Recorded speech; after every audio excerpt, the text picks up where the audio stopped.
Bolezen, ki jo povzroča novi virus, se prenaša kapljično, tako kot sezonska gripa, in sicer s kihanjem, kašljanjem, glasnim govorjenjem ob tesnem stiku z osebo, ki je okužena. Kaj lahko iz tega podatka, da je nov virus prisoten, ocenimo? Ocenimo, da je trenutno največ primerov na območju Mehike in Združenih držav Amerike in da so se posamezni primeri javili tudi v Evropi. Ta ocena je vodila Svetovno zdravstveno organizacijo do tega, da je v svojem globalnem načrtu pripravljenosti na pandemijo izvlekla pravzaprav to dejstvo, da smo se premaknili v stadiju pandemske pripravljenosti budnosti, povečane budnosti, v eno stopnjo povečane budnosti višje, to je v 4. stopnjo. Za nas pomeni to, da še naprej sledimo kroženje virusov influence v državi, da imamo vzpostavljen sistem zaznavanja morebitnih primerov bolezni pri nas in da se, tako kot tudi predvidevajo strokovna navodila, pravilno ravnamo in ukrepamo ob morebitnem pojavu bolezni. Za zaščito prebivalstva in tukaj tudi vsakega, kar lahko vsak naredi sam pri sebi, pa veljajo osnovna pravila, ki so za vsako kapljično okužbo, in sicer higiena kašlja. Kadar kašljamo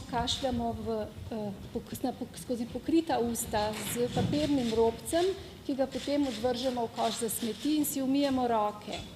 Pogosto si umivamo roke in če zbolimo, ostanemo doma. Kako gre gripa s tem novim virusom? Če sem odkrit, pravzaprav ne vemo natančno, ker je podatkov premalo.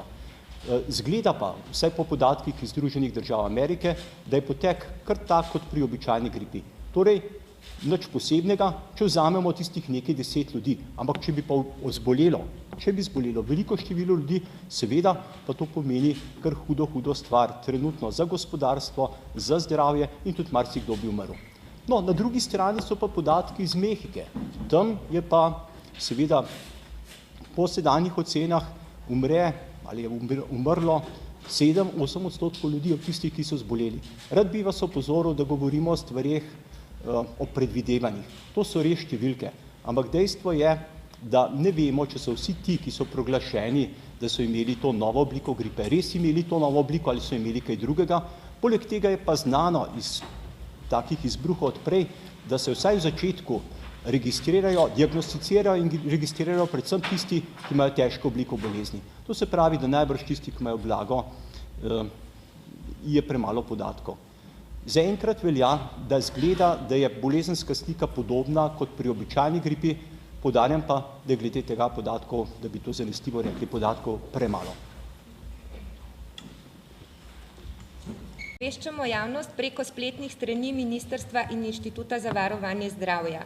Imamo stike z mediji, tam so odgovori in vprašanja na pogosta vprašanja, ki jih ima javnost.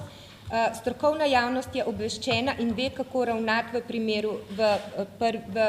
v primerih, ko se pojavi sum, ki smo ga prej opisali. Imamo izdelane postopke, nadaljnje, če bo potrebno, če se bo virus tudi pri nas dobil večje razsežnosti oziroma bomo imeli večje število primerov, imamo zdravila in to so te ukrepi, o katerih pravzaprav lahko govorimo in so taki pravzaprav, ki učinkujejo in zato, ker učinkujejo, seveda se uporabljajo v večini držav, predvsem Evropske unije. Zdravila je dovolj. Prosim? Trenutno ima Slovenija na zalogi 500 000 doz oziroma zdravil za četrtino prebivalstva, kar ocenjujemo, da je v tem hipu in ob teh okoliščinah dovolj.